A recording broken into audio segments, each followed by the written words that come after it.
3 months into ownership of the Omega Seamaster 300 in Seaweed Green. What are my thoughts? Well, I thought I'd jump on a plane to Greece and give it a really good think.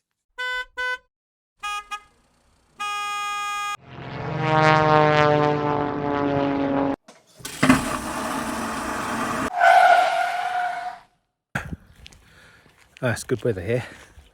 So I am in Corfu in Greece again, and I thought it would be a perfect opportunity for me to do a long-term review of the Omega Seamaster. Yeah, it's nice out here.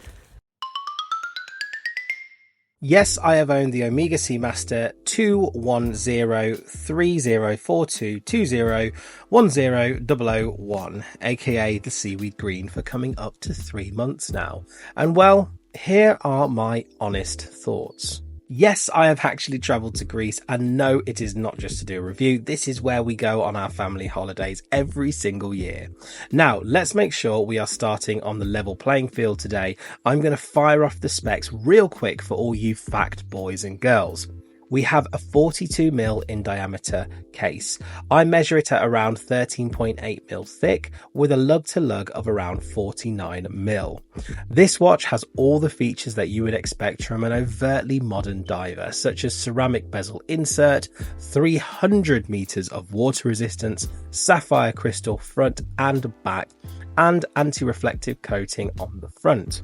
A full construction of 316L stainless steel for the case, crown, bracelet and clasp as well.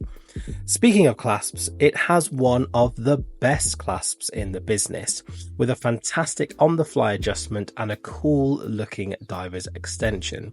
You can, for a little less, go for the rubber strap, or if you can, just buy the additional Omega mesh strap to jazz it up. More on that bit later. Finally, we have a truly magnificent movement. It is the Omega 8800.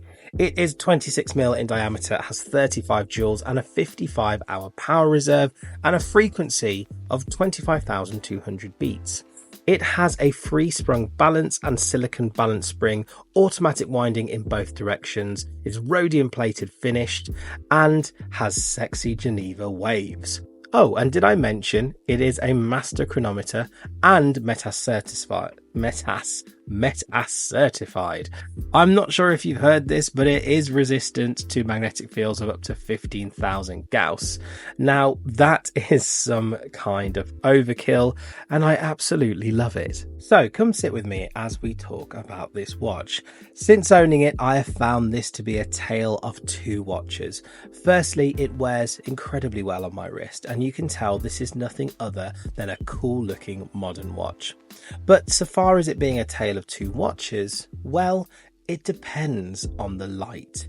In natural light, especially in warmer weather, you can see the fussiness of the dial of the Seamaster, the waves, and I've really found on sunny days to tone it down, I've actually taken it off the bracelet and stuck it on a nylon strap, a rubber strap, or an aftermarket mesh strap.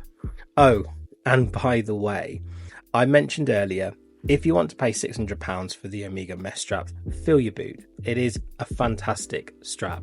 However, I like a bargain, and I buy most of my straps from WatchGecko. In fact, I bought a bundle of straps for under £100, and it was a mixture of nylons and a mesh strap.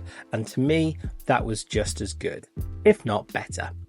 In low light, I think on the original bracelet, it has that 90s feel, and the fussiness of the dial is toned down a little more as well. So that's quite nice, especially in low light. So onto the watch itself, and I can't deny this is a miracle of modern engineering. Yes, it is a diver's watch, but with the specs on offer and the value for money, it trumps anything by the likes of Rolex that they can compete with, at least modern day Rolex. If I was a commercial diver working today, along with, of course, a trusty G-Shock, this would be one of my watches, if not my watch of choice, or at least in heavy consideration. I even prefer this design to the new Maxi case Rolex, but herein lies the rub. This may be my favourite overtly modern diver. However, it still suffers from the stale predicament that all modern day divers suffer from. And it is, unfortunately, a lack of soul.